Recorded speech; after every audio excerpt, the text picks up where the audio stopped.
Hello there! Welcome back to the 27th episode of Star Wars in a Galaxy, watching all the Star Wars we can get our hands on. Wow, 27, Episode 2, Season 4. I'm Eli. I'm Jacob. And this week, we watched the first 50 minutes, basically the first half, of the movie Star Wars The Clone Wars. It's a big undertaking. We're doing the Clone Wars movie in 2 episodes, 50 minutes this week and around 50 next week. Yes. So, man, you got a lot to talk about as always. If you hear, I'm gonna try and remove as much background noise from this as I can. But if you hear chainsaws in the background, I'm sorry. It's people chainsawing outside. What are they chainsawing? Trees. They're cutting down trees. Oh wow. And they've been going at it all Stay day safe too. out It's there. ridiculous. Man, that must be so irritating. Wow. It's terrible. I do have noise canceling headphones though, so it's cool. Oh nice. Hopefully the episode will be mostly chainsaw free.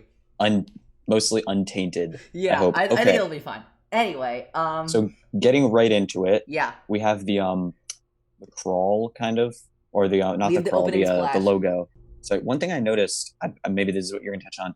I loved the way there was the sound of the clones shouting behind the sound of the awesome. Behind the Lucasfilm.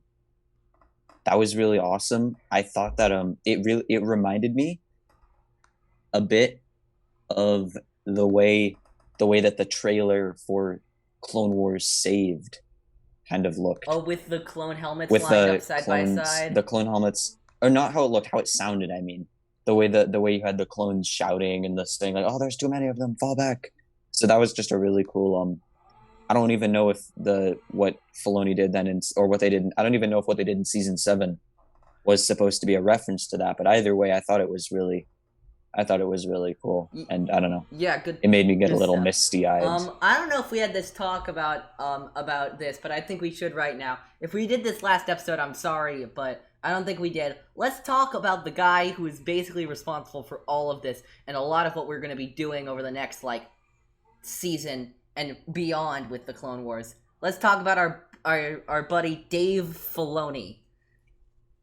I feel like Dave Filoni is the golden boy of the Star Wars fandom right now. Is. No matter if you, it feels if like you everyone like wants JJ, if you don't Dave like Filoni. JJ, if you like Ryan, if you don't like Ryan, if you like George Lucas, if you don't like George Lucas, you like Dave Filoni. Yeah, it feels like everyone's just like, Dave Filoni, we want Dave Filoni. Like, when's Dave Filoni gonna do more Star Wars? Yeah. So I'm excited to see him come back for The Mandalorian. Season 2, yep. That's I think he's really 13 earned days his from now. Wow. 13 days, oh my season gosh. 2 premiere. Crazy. I think he's really earned his title. He really has. Kind of as the curator, the caretaker. Yeah. At this point he's of Star Wars, it feels like. Animation. That should tell you everything. Yeah, and now, I mean, say what you want about Resistance, but he has 2 really good shows under his belt. And Resistance wasn't actually that associated with him. He came up with the original idea, but he really handed it off to a lot of his the people who worked under him in the Clone Wars and Rebels. Not to say that Resistance is bad in any way. It's just that Resistance is awesome. I love Resistance, but that's a good point. I don't know how much we may be having our own factual inaccuracies because we keep I know I feel like I have a bad habit of I always refer to the creator as having done everything in movies. So I always be like, yeah, absolutely. Oh, Filoni did this. Yeah. Or Rian Johnson did this, or Lord George Lucas. I almost said Lord Jukas. Lord Jukas. Did this, when in reality, I think we should have add that to D'Anthony Daniels. D'Anthony Daniels and Lord Jukas. Anyway, but we digress. Anyway, where were we? I just wanted to talk about the theme Dave music because if people are probably gonna ask us about Dave Filoni, and Dave Filoni's great. Yeah, the theme music is something I want to touch on because I noticed that in some episodes of, at least on Disney Plus, some episodes of season 1 of the Clone Wars had a slightly different sounding theme music, but this one had the one that we know. Interesting. Do you know what I'm talking about? I think a few episodes have. The theme music sounds different for some of season 1. I think I know what you're talking about. I actually do I'm want not to sure which talk episodes, about the but we'll look music into that. because we're not dealing with John Williams anymore. We're dealing with Kevin Kiner. Kevin Kiner He's being the composer for all of Resistance. I think Resistance actually. All of Rebels, all the Clone Wars, all the Bad Batch. I don't think he did Resistance actually. I looked him up. I don't think he did Resistance. But Bad Batch. He's gonna be doing Bad Batch. Oh, he is? Yep. Oh wow, that's awesome. Yeah. Yeah. I really I really like him. I think he takes like the what we know, the Star Wars themes, and he kind of plays with them in really interesting ways. I love the way, especially in this, I kind of wrote this in my notes for later, but I guess we can touch on it now. I love the way I love the way the Clone Wars music, and to an extent all the shows that he's involved in, but really, especially the Clone Wars, I love the way it really you can get kind of experimental with the feel of the music and the instruments. Like with in this Teth, episode, there was a lot of the there was a lot of drums. Yeah, I was thinking a lot about Teth because that has some international weird sounds. World music sounds. I really liked it though. Like I really like whenever they do that. Like the Twilight theme music, man, it's awesome. It didn't show up in here, like but people always talk about this, but we got to touch on this. Like and how they've pushed Star Wars music forward. John Williams is classic John Williams. No one can ever hold the candle to John Williams because he's John Williams. Kevin Kiner pushed it forward in his interesting way. I think John Powell actually did a very interesting job in Solo. Michael Giacchino did a good job, but he was only given like 6 weeks to write that score for Rogue One. But Ludwig Göransson. Ludwig Göransson did a great job. Ludwig Göransson, The Mandalorian, that music is special. Yeah, I like it. I think sometimes I don't enjoy it as much as I do the Clone Wars music. I think it gets a little too I think purposefully weird. But it's still kind of refreshing and different, and it doesn't really sound like anything I've ever experienced before. We've been on so many mini tangents. I'm sorry about this. Let's do this. Yeah. All right. So we open. We have the announcer.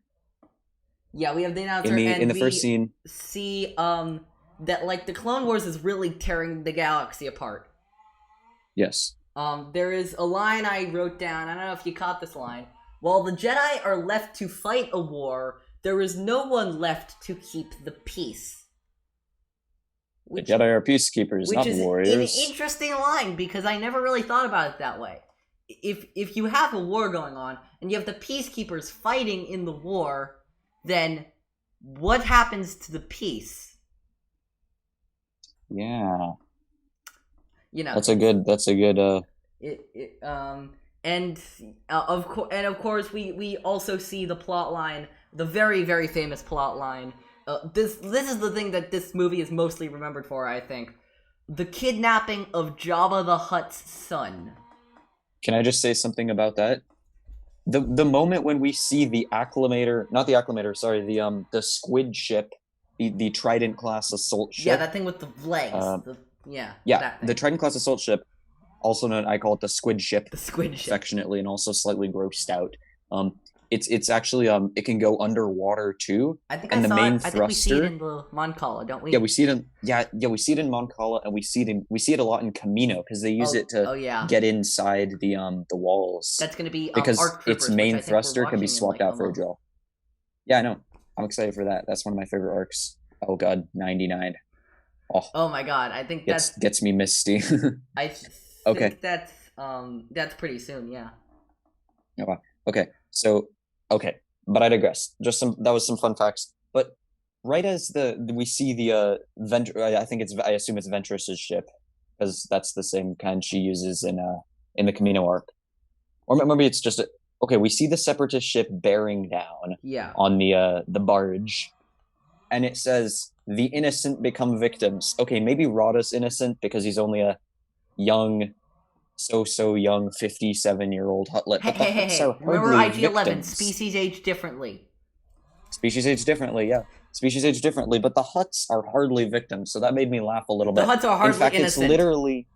It's literally taking place on the sail barge where Jabba goes to hunt innocent bantha for sport and not even use their carcasses, just leave them Also, there. by the way, And where he goes to the great pit of Krakoon. I was about to mention the to pit of toss Krakoon his victims into the Sarlacc. to watch as he tosses his victims into the Sarlacc, where apparently they stay for 1,000 years. Although digested I'm not sure how for that 1,000 years. Yeah, it's digested for he's 1,000 hardly years. innocent in this. I will say, I gotta give credit to the writers. I really do like, even though the idea of bringing Jabba the Hutt and his son in is controversial, I really do like their efforts to tie in the Clone Wars not only with the prequel trilogy, but with the original trilogy with a lot of the Jabba Palace sequences. I think that's very Why do you smart. think it's controversial? Because a lot of people hate Rotta. I haven't... a lot of people I don't hate mind Rotta. Like, it's like, look, at this point, this show is firmly a kid's show. Like, they gotta have some kind of... We'll get to this later. it's This show is hardly a kid's show, let's just say that. Look. Let me just say this. Decapitated Rotta heads. the Hutlet walked... Okay, that's a good point. That's a good point. I forgot about that. But it is still a kid. I think at the core, it's still a kid's show. At the core, it's still a kid's show, but some parts are not for kids. Some parts of it are like, whoa. Okay. Rotta the Hutlet walked so that Baby Yoda could run. Yeah, I kind of agree, honestly. That's all I'm saying. Yeah. It's kind of in jest, but also... But also not really. I think I think a lot of people... I was actually kind of thinking about this morning. I was thinking, like, so what would it be like if everyone liked Rotta as much as they liked Baby Yoda? Or what if it would... What would people be buying Rotta? Would there be, like, Rotta the Hutlet fan accounts? Or what would it be like Twitter? if Baby Yoda just wasn't perceived as cute? What would that do for the Mandalorian? You know? Yeah. It's interesting to think about. But let's get on to... I like this... There's a lot of moral ambiguity with this, because they're not rescuing Rotta the Hutt to rescue Rotta the Hutt. They're rescuing Rotta the Hutt to... what's that word? I'll just say... To please Jabba the Hutt. It's for political... They're rescuing him for political reasons. To get the space lanes around Tatooine. I looked it up. There's actually a canon thing called the Triellus trade route, which goes from Tatooine to Rune. It's often used by smugglers. I'm not sure if it's exactly what they're talking about, but there are vital space lanes around Tatooine. So... Yeah, I think it's interesting. I think it kind of it symbolizes... Maybe not symbolizes, but the way that like Mace Windu basically says to the Chancellor, if it were up to me, or like if the Jedi had our way, we wouldn't go rescue him.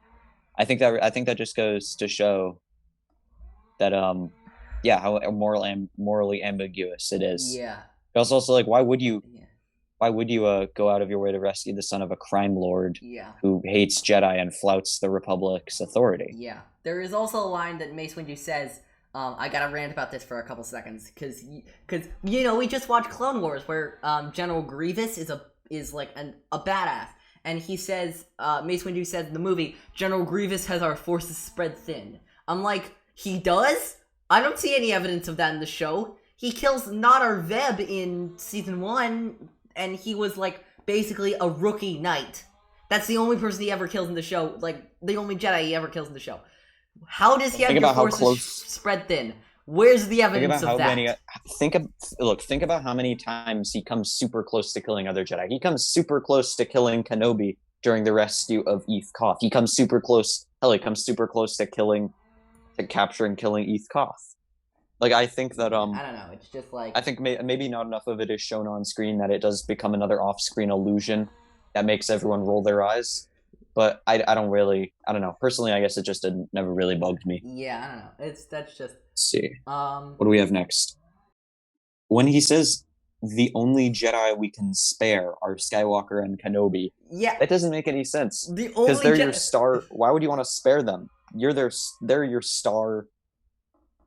They're your star players. You know what I mean? It's also always... It feels like they're always the ones to spare. It's like always them. Yeah.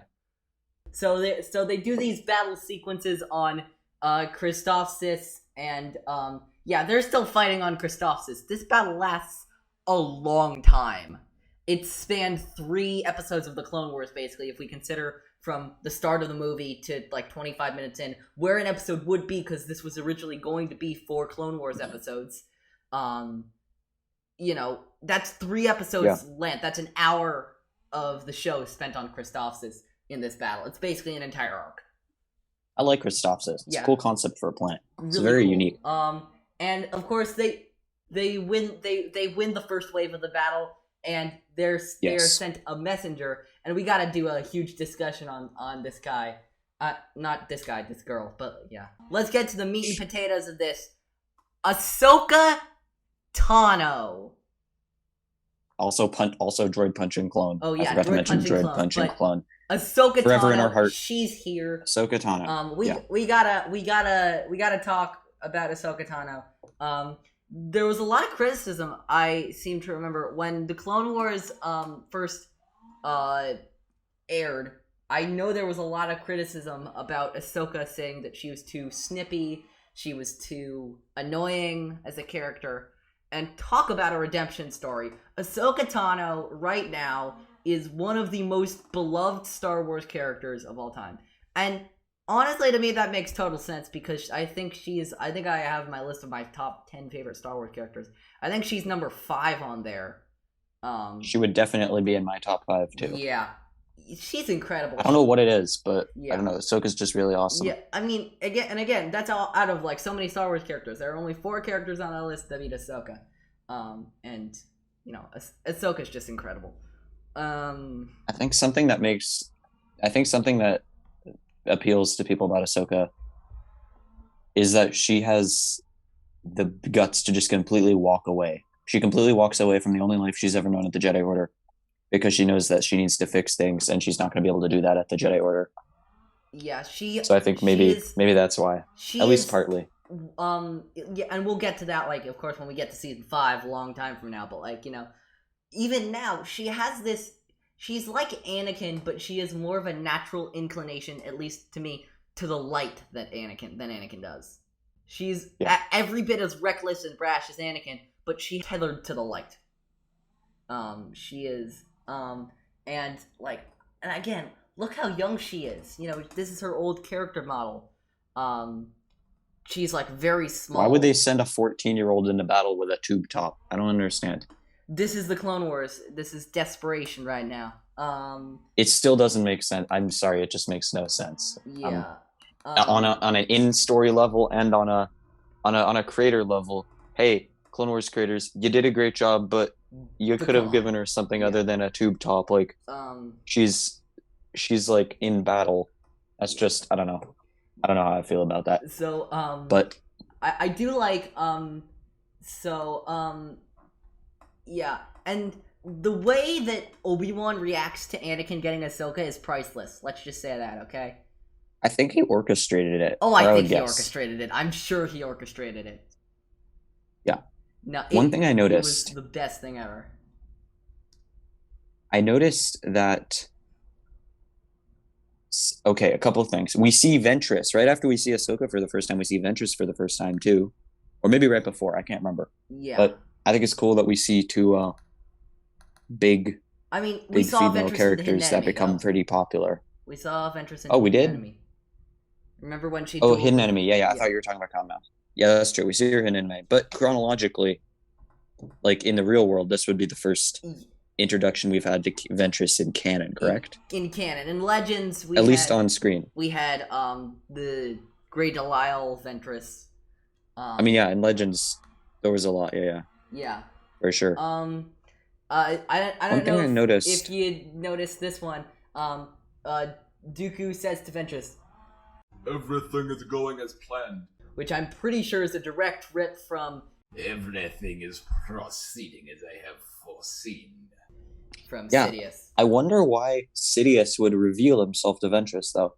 Because I would imagine that he would want to keep himself shrouded in darkness and secrecy, but apparently Ventress is high up enough to... Okay, a couple more things.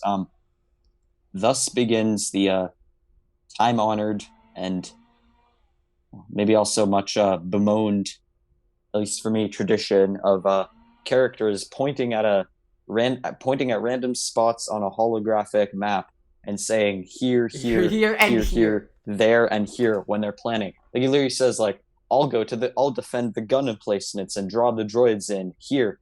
My clone troopers will set up here, and Anakin and Ahsoka will flank them here and here. destroy their shield generator here. It's just Yeah. so there's something about that just bugs me that they couldn't have either just cut out the here part of the dialogue to not make it repetitive, or been more specific, like say at the head At the of the South road. Ridge or something. Yeah, the south, yeah, the north ridge, the southern mouth of the canyon, Or whatever, the yeah. gully, the mountaintop, just something to make it a little less Yeah. here. Um, It's annoying. Let's go into It's really annoying. more general stuff. I gotta say, I want to briefly talk about the dynamics between Anakin, Ahsoka, and Rex, because Okay. I love those. There's of course that very famous line from the movie. So if you're a captain and I'm a Jedi, then technically I outrank you, right? In my book, experience outranks everything. That's such a great exchange. It shows everything you need to know about Rex and Ahsoka and their attitudes towards family, and it's really awesome to see after all of these seasons of Clone Wars and Rebels showing their relationship. I love seeing the way that they I love being able to go back to this now, and now that we know everything turns out okay from a point of is this going to turn into a good story and a good character arc, and think, wow, look how far these three characters have come. Yes. So I find that quite heartwarming. Yes. Just being able to be like, man, look at this. Yeah. So I really appreciated that. I don't know. Let's that made talk, it much more enjoyable than. And I'm excited to been. do this because I know you've been excited. We're about to talk about something that Jacob loves so much. This is basically Jacob's version of my it's like poetry, it rhymes, because he loves talking about it so much. Let's talk about war crimes. Okay, war crimes. I assume we're talking about Obi-Wan's war crime with here. General Loathsome, the most famous example of a Jedi committing war crimes. One I think I got in our trivia I don't think it's match, the most example, but yeah. But yeah. I feel bad for Loathsome. He's actually doing a good job. Like, just not good enough the Jedi really to be tricked by war crimes. I know, but the Jedi really need to hire a better PR firm, or at least lay down some firm rules about, hey, we're Jedi, we're supposed to be agents of good, so no war crimes. Yeah. War crimes are bad. I actually was thinking of other surrenders.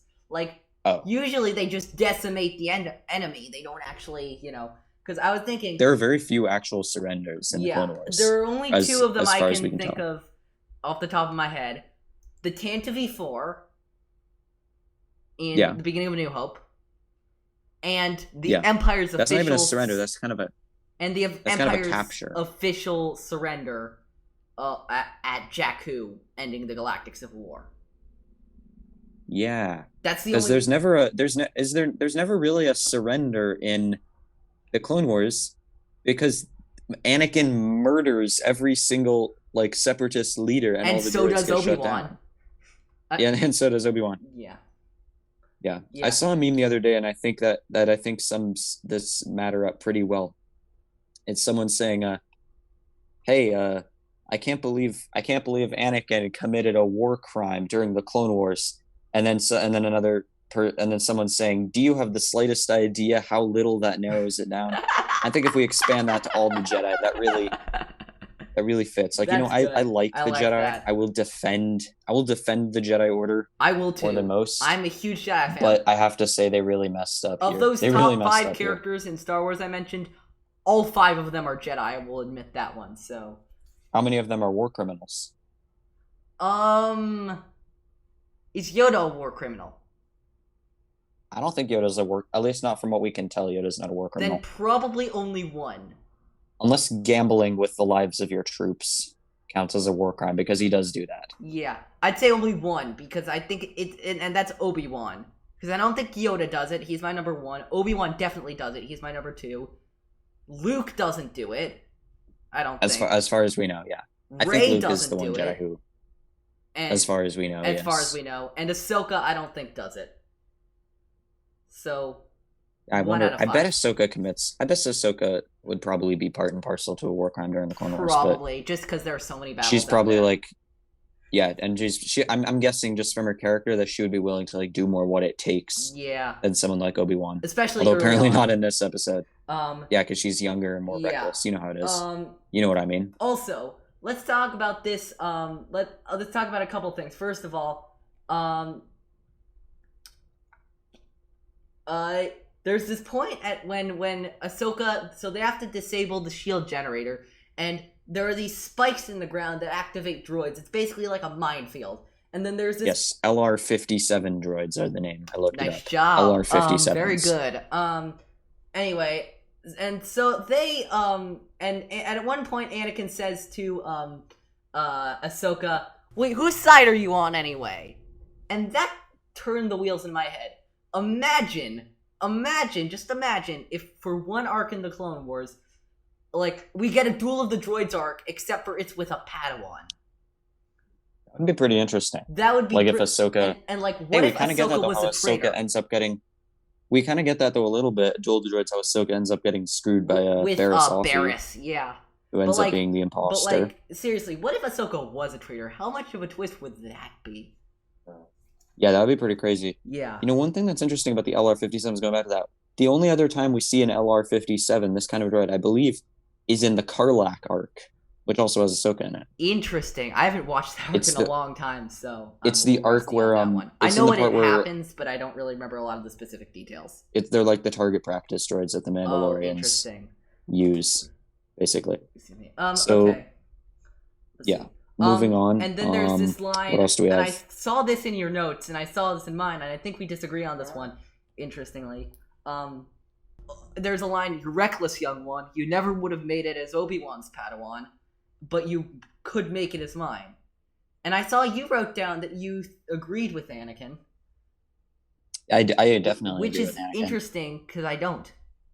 I think you don't agree. How come? I think Ahsoka could have made it as Obi-Wan's Padawan. I think Anakin's the better master for her, but I think an Obi-Wan Ahsoka master Padawan relationship would have been interesting.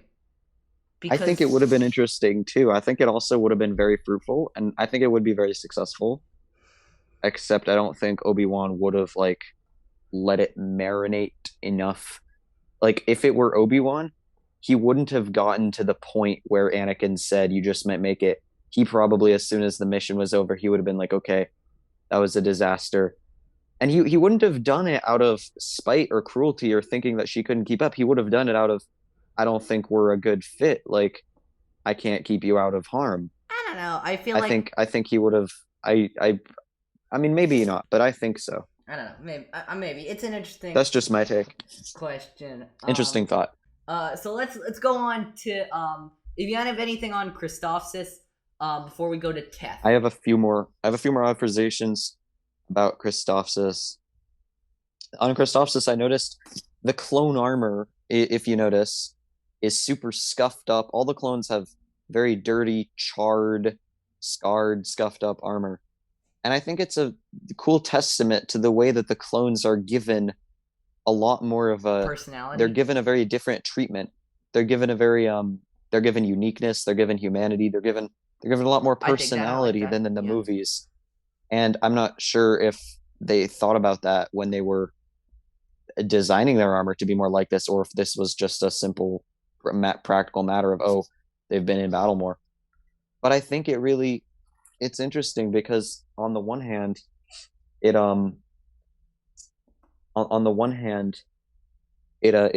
is more interesting from a story perspective. On the other hand, it kind of undermines the perception of the clones as this uniform faceless mask and it separates the clones a lot more from stormtroopers, which I think makes you experience the story that comes after in a very different way. Because I imagine that Lucas's intention in the beginning was that, clones are just going to be like the stormtrooper. Hey, look, these are hey, look, it was going to be a symbol of they're going down a bad path. They literally have proto stormtroopers.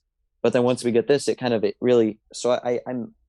that this kind of changed the way, because I was talking to my dad who saw the prequels when they came out before the Clone Wars, and I think that, and based on some things that he said and some talks that I've had with other people who saw the movies when they've come out, I really think I I would venture that it kind of changed the way the clones and therefore some aspects of the whole story kind of get experienced. Yeah, I think that those are all really interesting points, and I definitely agree with a lot of them.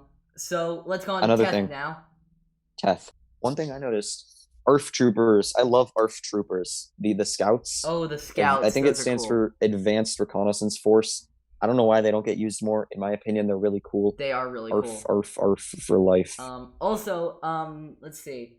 Oh yeah, when Obi-Wan goes first of all, Obi-Wan goes to Tatooine to talk to Jabba the Hutt, and look, we're back on Tatooine. Look at that. I think the animation really suffers on Tatooine for some reason. I'm not sure why, but the background animation, the animation of the landscapes, parts of it almost look unfinished. So I'm not sure if they came up short on budget. I doubt it because they had Lucas Passion Project money, but it really makes me like. It also might have just been 2007 animation. Yeah, here's the thing. In most of this, the animation, the way everything looks super angular and the characters look super angular and stylized, it's stylized enough that you don't really notice that the animation is getting a bit dated. But I think when you really see like the roll, like the mountains and the hills and the sand, I think that's when the animation starts to you start to see that it's a little bit long in the tooth. It's nothing egregious, but it's just a reminder of I have a challenge for Lucasfilm. You're probably not listening to this, but if by any chance you are, can you take a 10-year break from using Tatooine in anything? Are you sick of Tatooine's it's in Mando, right? It's gonna be in Mando season 2. Yep, we're going back to there for like the 107th time. I hope they explore a different part of Tatooine. Stop going to Tatooine, please. It would be cool if they explore like what if you go to the North Pole of Tatooine and maybe it's less of an arid desert and more of like a Iran or something. I don't know. I don't know. I think it would be. I think they have an opportunity to explore. They do, but I don't think they're going to. But I think the point is, stop going to Tatooine. Yeah, I think they're doing it in the Mandalorian. I imagine they're doing it from a cynical perspective. One might say they could be nostalgia baiting. They could be. I think there's also. I don't think it's that. I think it's deep. Probably because they have a reason to go there. I don't know what that reason is. It could be Cobb Vanth, but I'm not sure. I know. We'll see though. I'm excited to see. I'm excited for Mando. But we digress again. Yeah. We digress. Let's see. Where were we? Let's go. We're on Teth now, right? Or no, we're on Tatooine now. We're jumping between the two. Also, here's two good notes in this. Did you know Dooku is Christopher Lee in this, and Mace Windu is Sam Jackson? No way. That's awesome. Yep, I did not know that. They reprised their roles. I think this was Christopher Lee's last time playing Count Dooku before he sadly passed away in 2015. So he didn't play him for the rest of the Clone Wars? No, they actually offered it to him, and he heard the temp tracks of Corey Burton, and he's like, okay, so what do you need me for? This guy's got it down great. Wow. I mean, I'm sad that we didn't get to see him do more, but at the same time, that's showing a lot of I don't know. I find that admirable that there's some humility and maybe some love there that he wants. I think he was like to give someone else an opportunity. 80s when he died. He couldn't really. That's a good point. Maybe he was also just like, you know what, screw this. I want to enjoy. Maybe he's just like, I want to enjoy my retirement. You're right. That's also a possibility. If he wants to hang out with his relatives, that's perfectly acceptable as well. Yeah. Jabba is weird. You know why? Why? Because when we come to Tatooine and we see right before there's the announcement that the bounty hunters are coming back. When they say the bounty hunters you've hired have returned, he is literally vibing, he's literally vibing, having a little bit of a concert. Maybe he's trying to distract himself. It's just like, oh my, he's having a concert and he's watching some like Twilight dancers. Like, I just kind of imagine he's always doing that, no matter the situation. That's a good point. It is Jabba, but like, Jabba, you're weird for that. Like, your son has been kidnapped by an unknown entity, and you're you're trying to live your best life. Hey, he has This three makes no separate groups sense. of forces looking for them. 3 Okay, but bounty still, hunters, like separatists, and Jedi. at All least 3. wouldn't like it seems like a normal parent would be like, I mean, he is clearly worried, but also Yeah. what? Yeah. I don't know. It just doesn't quite. I'm not gonna say it doesn't make sense. It's just kind of Yeah. it's one of those. Oh, of course, Jabba would be. Of course, Jabba would be doing like that. Yeah. Oh, Jabba. vibing to music and like having a show put on when his son is kidnapped. Let's see. When they're in the monastery and Anakin says to Ahsoka, which is the line that kind of brought tears to my eyes. A very wise Jedi once said, "Nothing happens by accident." I literally wrote down, "I'm not crying, you're crying, okay, you're crying." Bringing up Qui-Gon there brings the feels. Yeah. One thing I noticed also when Jabba at one point Jabba asks, "Why are the Jedi not looking for my son?" But also Jabba is a wait, my notes just disappeared. Hold up. Jabba, why are the Jedi not looking for my son? Also Jabba, massive crime lord that flouts the Republic's power, breaks the law constantly, runs a criminal empire, and has a well-known hatred for Jedi. So does he have a well-known hatred for Jedi? Maybe not well-known, but I don't know. He says in other things that he doesn't like Jedi. He's clearly influenced by some prejudice. Let's just say that. Yeah. Yeah. Also, I have a couple more notes on Teth before we're done for this. Actually, one more. Did it feel odd to you at all that Ventress was able to so easily mind trick Rex? I found more so than no, I didn't find that odd because she can use the Force in the definition. I'm gonna say this again. The definition of weak-minded is kind of feels pretty flexible. Yeah, but like still, it's Rex. They have to. Anakin, Obi-Wan, and Mace Windu, 3 Force users who, by the way, alone, all of them are more powerful than Ventress. But the 3 of them together have to mind trick Bane in season 2, Cad Bane in season 2, who maybe has a stronger mind than Rex, but like I think they're probably but maybe around the same. when you say strong mind, maybe there's more to that than just intelligence. Like maybe, I don't know. It just seems you know what I weird mean? that Ventress does it with not like crazy ease, but like on the first try, and then Anakin, Obi-Wan, and Mace Windu all have to team up on Cad Bane, and it nearly like absolutely kills his mind. Okay, that's true. But I don't know. I just it doesn't really bother me because it's just kind of a suspend disbelief thing. It's a plot device. Yeah, I feel like a mind trick is just something where it's like when it needs to work, it works, and when it needs to fail, it fails. Like we're not stressing. At least for me, I'm not really stressing. Yeah. That's all the notes I have. Else? What other notes do you have? I don't know. We got a really nice shot of I love the shot of the cruiser just sitting on Teth, getting to see the thrusters, the solar flare. Maybe that's why JJ decided to get on board with the Star Wars. Who knows? But he does love his flares. Yes. I can't remember when this happens, but it's in my notes, so I'm gonna bring it up. When Anakin says, "Oh yeah, Ahsoka's talking to the clones," and Anakin says, "Ahsoka, a Jedi is humble," and he berates her for that. According to who, Anakin? According to who? Anakin is the guy who also says, "I will become the most powerful Jedi ever," and he says, "I'm strong, and Obi-Wan is holding me back because he's jealous." And that was before this. Yeah, according to who, Anakin? According to who, Mr. Biggest Ego in the Jedi Order? Yeah. It's not good.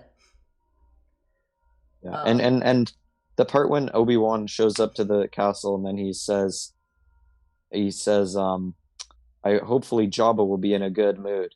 That seems like a pretty hopeful statement. Oh yeah, Jabba's son just got kidnapped and everyone he hired to try and get him back just got decapitated, beheaded. So I'm sure Jabba is gonna be in a great mood. Jabba is feeling awesome great.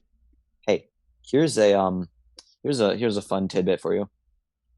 Rotta the Hutlet. Okay, apparently my math was off when I said he's 50 years old earlier, so ignore that. Rotta the Hutlet was born in 52 BBY, and most Hutlets spend the first 50 years of their life in their parents' brood pouch. Not sure if it's the biological male or the biological female, or I don't even know how Hutts reproduce. Don't really want to know, to be honest. They're Hutts, they're slimy and gross. But Jabba wanted him to experience the galaxy firsthand, so he took him he took him out of the womb and had him like in the world far before that. So That is I don't interesting. know. And we still see him Fun out fact, not apparently. in the brood pouch a couple of years later in the Clone Wars episode Sphere of Influence, season 3. Yeah, I think. Oh yeah. Unless you have anything else, I think we should get to 1/4 portion now. What about the battle of Teth? We didn't really cover the battle part. Yeah, I kind of skipped past that part. Okay. But the Battle of Teth. I it's gotta an guess for interesting mine. battle. I think this is. I love the race you to the top with the symmetry with race you to the bottom on Mandalore. I don't know that moment, but yeah. Okay. When and Anakin tells Ahsoka, race you to the top of that cliff. And then in the Siege of Mandalore, Ahsoka says to Rex in the first episode, race you to the bottom. Oh. Maybe Ahsoka realizes it's a good motivation strategy. It does rhyme, yeah. First and last episodes, first time, last time in the Clone Wars, at least, fighting alongside Rex as a member of the Jedi Order. I love this battle. I think that the whole vertical cliff thing, look, I think it's one of the most exciting and it's one of the most exciting and one of the most creative battles. I definitely agree. In the Clone Wars. And no, in the entire franchise, straight up. I love the battle droids in this. They're very funny. You know, a lot of people may not like that, but I don't know. I love the battle droids. They're very endearing. I did want to make this point. Let's point out for a second, and then this show, the entire armies of the Separatists and the Republics are voiced by exactly 2 people. Who? D. Bradley Baker and Matthew Wood. And who do they each... Matthew Wood voices all of the battle droids, and D. Bradley Baker voices all of the clone troopers. 2 people. Wow. That's pretty crazy. 2 massive armies. 2 people. Yeah. They're all the same. They're all the same, so I guess that helps that. Yeah. We have our great segment. Everyone loves this segment. We call it 1/4 portion. So we have actually 2 things, because I made an oopsie last time, and we accidentally skipped Jacob's Star Wars opinion question. So let's do those right now. All right, I got some pretty interesting ones. Yeah, I'm excited. They're kind of difficult. I couldn't think of any answers for mine before time, so don't sweat it. But number 1, who is the most evil character that is a quote good guy? The most evil good guy. The most evil good guy. I would say Mace Windu. Mace Windu. Easily. Mace Windu does a lot of he's not a very nice guy if you really think about it. He's not very he's cold, unpassionate, stance on the Jedi is a lot of the reasons why Anakin started to distrust the Jedi. I'm gonna go with Mace Windu. Okay, but you can't really blame him. He was doing his that's very consequentialist, but I don't really think that should count against him that the consequences of his actions drove one person and also to behave differently. Yeah, I mean it's not just that. It's that a lot of his I think a lot of his plans actually hurt the Republic more than they helped the Republic. A lot of his a lot of his attitudes were why even if the Jedi even if Order 66 didn't happen, I think the Jedi were not going down a great path, and I think that a lot of that was because of Mace Windu. Okay, well, I'll get back to you on a future episode. I think Mace Windu was misunderstood, but for the sake of time, I'm not going to go into it right now because I have a lot to say on the matter. Most evil good guy. I think the Clone Wars obviously is rife with evil good guys, just because of all its. It doesn't have to be from Yeah, I know. I'm just saying it is because of the whole moral ambiguity thing. In terms of who are some evil good guys in the original trilogy era, I think you could make a case. I think you could make a case probably for oh man, what's his name? I'm forgetting his name. He's in Rogue One. General He's Draven. Guerrera. No, No, Saw Guerrera. Gerrera. Saw Gerrera. Saw Gerrera, yeah, Saw Gerrera. I think you could probably make a case for Saw Gerrera being one of the most evil Is he good evil, guys, or but honestly not is he even. just extreme? That's the only thing I about mean, Saw. at a certain point, extremism and evil, they're the same thing.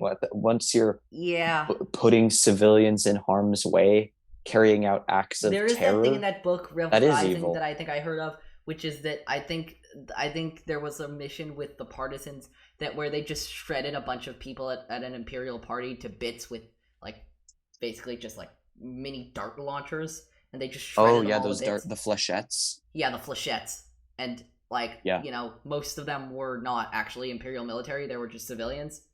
Yeah, that does make Saw being an evil good guy very much more convincing. So I'm agreeing with you there. I think the case could be made. What's your next question? Okay, next question. Actually, I'm just gonna say Tarkin is the most evil good guy. He's hardly even a good guy. When is he ever a good guy? He's on the he's on the Republic's side, and he's working with I don't think he'd ever Anakin and Ahsoka really and everybody. classified as a good guy because he often works against them. That's the thing. Okay, that's a good point. Okay, he's not really a good guy then. He fights on the good guy's side conveniently. Then I'll say Saw Gerrera, probably the most evil good guy.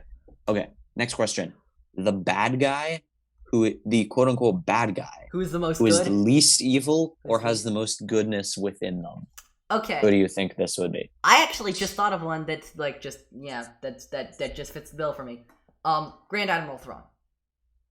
Really? How come? Is he against the rebels? Yes, he's against the rebels. But is he against them for evil purposes? No, he saw the Empire's strength. He came in from the Chiss Ascendancy, and he was looking at who was the most dominant in the galaxy. And that, at that point, just so happened to be the Empire. And so what you gonna do? You're gonna side with the most powerful, animal in the not the garden, but like the most powerful animal in the jungle. That's what I was going for. And does he ever defect from the Empire? No, but I don't think he's a bad guy. I think he just made the mistake of siding with the bad people. That's just my opinion. That is a good point. I think I'm gonna try and think of something else, somebody else than Thrawn, but that's good.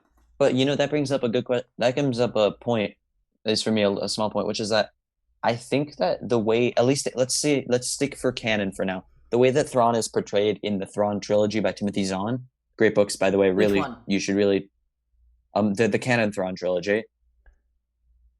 Because there are 3 now. There's the Legends one, the canon one, and the Ascendancy one. Oh, the regular one, not the Ascendancy one. Yeah, I know. Then why did you ask? No, I was just, never mind. Yeah. Okay, yeah. Just for clarity, okay, the regular Thrawn trilogy, not Ascendancy. Thrawn Alliances and Thrawn Treason. Yeah. Thrawn Alliances and Thrawn Treason. So in these books, we see Thrawn. The 2 of us, both of us, have read. Yeah, I really recommend them. They're great. They're awesome. They're great books. I highly recommend them. Very entertaining read. Especially the first and the third one. Yeah, it's really interesting. They kind of give you a look inside Thrawn's mind, and they come up with all these really interesting, very, very mysterious plots. They're a good read. But we digress. Suffice to say, those books are great.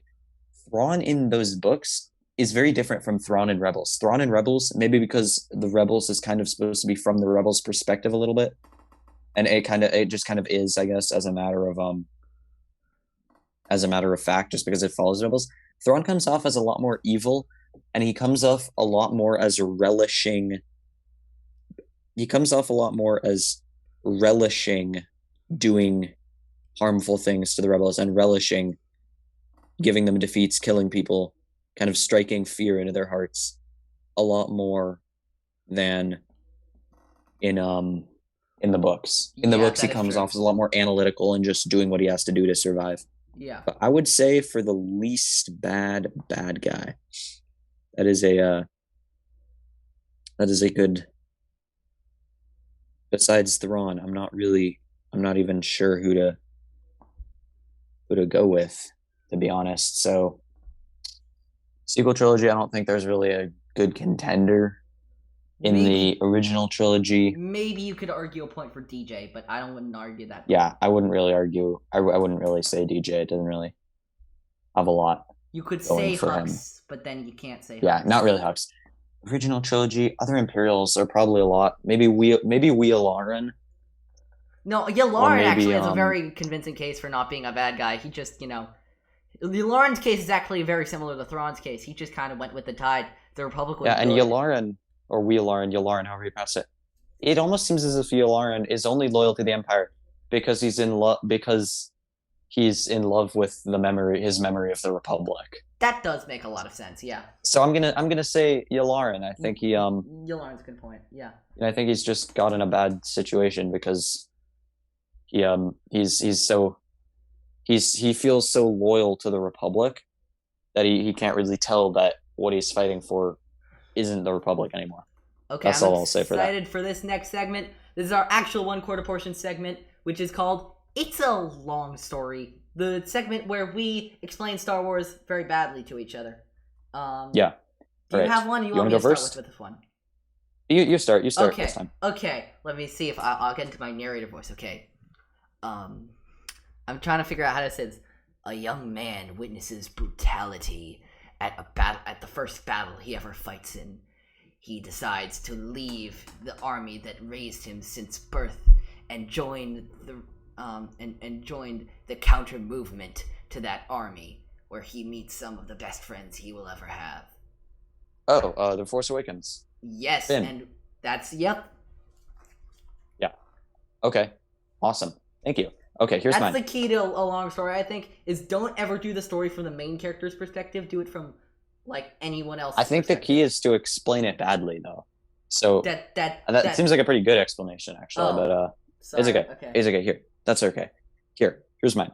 Okay. 2 religious fanatic warlords gamble for a planet's future with the lives of their troops. What story arc is this? I know what this is.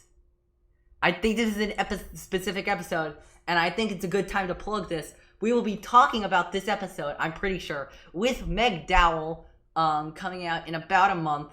I think we're talking about Ambush. Yes, sir. We're talking about Ambush. That's right. I'm excited to do that in about a month with Meg Dowell on In a Galaxy. That's going to be fun. I'm so excited. Ambush is one of my favorite episodes. I think it's the first episode I ever watched also. Ambush is easily a top 20 Clone Wars episode by far. Yeah, it's really good. Especially for the first season. Sheer volume of them.